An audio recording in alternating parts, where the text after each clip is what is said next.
మరి ఏపీలో మీకు థియేటర్ ఇవ్వడానికి అవకాశం ఉంటుందా? అక్కడ మీ సినిమాకు ప్రాబ్లమ్స్ వచ్చే అవకాశాలు ఉన్నాయి కదా ప్రస్తుతం? అవన్నీ మాట్లాడలేదు, ఏం లేదు. అది this is the business of films.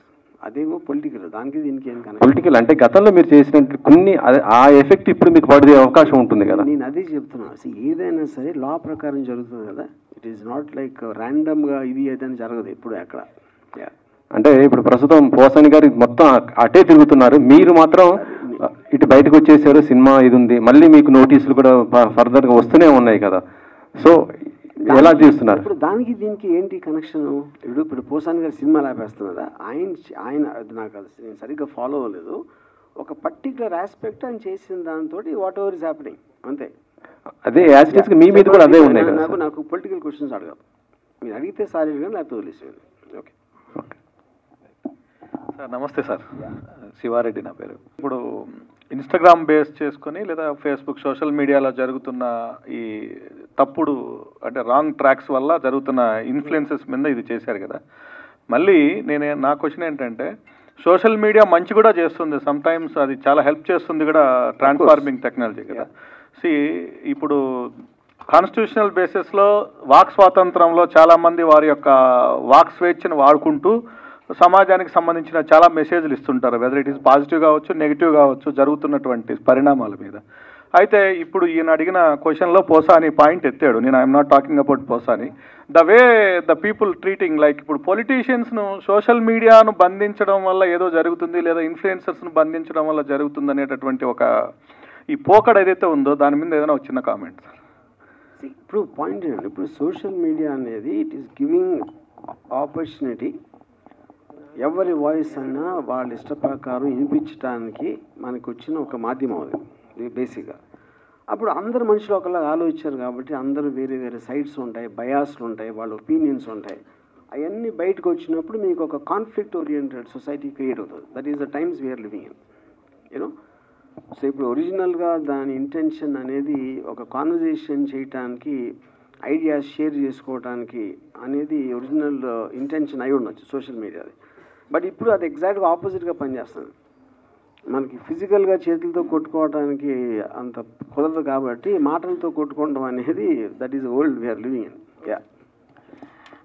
అయితే సత్య రిలీజ్ అప్పుడు కొంచెం ఎమోషనల్ అయ్యాను, నా మూవీస్ నేను చూసుకుని ఒక ప్రామిస్ కూడా తీసుకుంటున్నాను అని చెప్పారు. మళ్ళీ అంటే కాన్సెప్ట్ బాగుంది. ఇప్పుడు మీరు చూపించిన ట్రైలర్ ప్రకారం చూస్తే ఇందులో కూడా ఒక న్యూడ్ కావచ్చు, అంటే ఎట్లా ఉండబోతుంది ఈ సినిమా? దాని తర్వాత వస్తున్న సినిమా కాబట్టి అడగవలసి వస్తుంది. ఇప్పుడు పాయింట్ 1 మీకు ఆల్రెడీ సబ్జెక్ట్ మ్యాటర్ ఏంటని చూశారు. దాని తర్వాత ఒక ఆ పర్టికులర్ దాంట్లోంచి ఎదురయ్యేది అనేది కథలో చాలా సీరియస్. దానికన్నా బెటర్గా కమల్ డైరెక్ట్ చేశాడు. అది ఆ స్టోరీ చెప్పిన విధానం తను క్రాఫ్ట్ ఉపయోగించి, అలాగే ఇలా పర్ఫార్మెన్సెస్.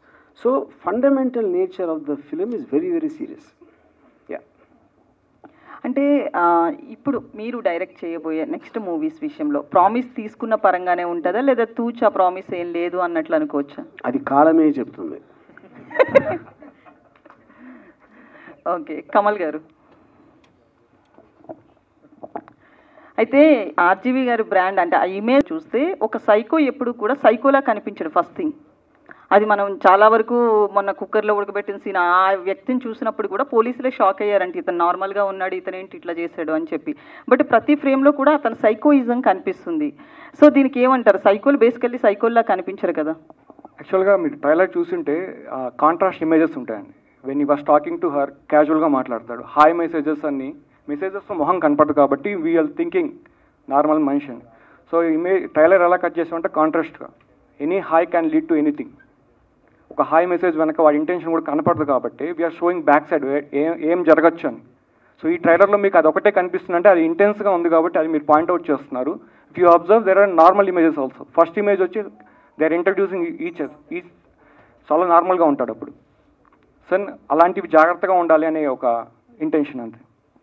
సో అంటే వర్మ గారు, ట్రైలర్ ప్రకారం చూస్తే మీరు ఇందాక మాట్లాడుతూ డ్రెస్సింగ్ కోడ్ మీద డిపెండ్ అయ్యి ఉంటుంది అంటారా? వాళ్ళ క్యారెక్టర్ కావచ్చు, లేకపోతే ఇలాంటి సీన్స్? ఇప్పుడు మన Indian constitution laws of the land ప్రకారం మనం నడుచుకున్నప్పుడు ప్రతి వాళ్ళకున్న ఫ్రీడమ్ ఉంటుంది. ఇప్పుడు చాలా సంవత్సరాల క్రితం మీకు ఒక దీపికా పడుకోన్ గారు చేశారు మై చాయిస్ అని. అంటే తను ఏం వేసుకోవాలో ఎలా ఉండాలో మగవాడికి ఎంత స్వేచ్ఛ ఉందో అంతే ఆడవారికి కూడా ఉండాలి. So that I strongly believe that. Yeah Varma గారు, సార్ ఈ బెట్టింగ్ యాప్స్ మీద మీ అభిప్రాయం ఏంటి సార్? సార్ సబ్జెక్ట్ మీద నాకు జీరో నాలెడ్జ్ ఉంది. అంటే 24 గంటలు సార్ మీరు మొబైల్ మీద ఎక్కువ ఉంటారు, అంటే అందరం ఉంటున్నాం కాబట్టి ఇప్పుడు. అప్పుడు గతంలో మిమ్మల్ని ఎవరు అడగలేదా దీనికి ప్రమోట్ చేయమని బెట్టింగ్ యాప్స్ని? నో, నన్ను ఇప్పుడు ఎవరు అడగలేదు. అంటే మీరు నా కైండ్ ఆఫ్ నేచరు అంటే ఫస్ట్ ఆఫ్ ఆల్ నేను ఏది అడ్వర్టైజ్ చేయలేదు ఇంతవరకు. బెట్టింగ్ యాప్ అని కాదు, నేను నా ట్విట్టర్ని కానీ సోషల్ మీడియాని కానీ అడ్వర్టైజ్మెంట్ చేయడానికి నేను ఎప్పుడు వాడలేదు. యా, ఒకవేళ చేయాలనుకుంటే ఎలాంటి ప్రోడక్ట్ చేస్తారు సార్ మీరు మిమ్మల్ని చేయాలనుకుంటే? అంటే ఇప్పుడు నాకు ఇష్టం వచ్చిన అంటే maybe what I can connect, అది కాకుండా ఇప్పుడు ఈ పర్టికులర్ ఎలిమెంట్లో నాకు తెలిసినంతవరకు నేను గమనించింది, ఇప్పుడు అది లీగల్లా కాదని ఎవరికైనా తెలిసే తెలియదో కూడా తెలియదు. ఇప్పుడు ఫస్ట్ ఆఫ్ ఆల్ ఇప్పుడు ఎవరో సెలబ్రిటీ దగ్గరికి వచ్చి నా బట్టలు ప్రమోట్ చేయండి, లేకపోతే నా సినిమా ట్వీట్ పెట్టండి, లేకపోతే ఏదో ఇలాంటి రకరకాలు అడుగుతారు సెలబ్రిటీని. కానీ సెలబ్రిటీకి ఎలా తెలుస్తుంది అసలు అది కరెక్టా కాదా అని? ఆ నాలెడ్జ్ ఉంది అని ఎలా ప్రీసపోజ్ చేసుకుంటున్నారు? ఇప్పుడు చాలా పెద్ద పెద్ద స్టార్స్ ఇంక్లూడింగ్ అమితాబ్ బచ్చన్ గారు లేకపోతే నాగార్జున ఏదో కళ్యాణ్ గోల్డ్ చేస్తారు. ఆ గోల్డ్ కరెక్టా కాదని నాలుగేళ్ళు తెలుస్తుంది.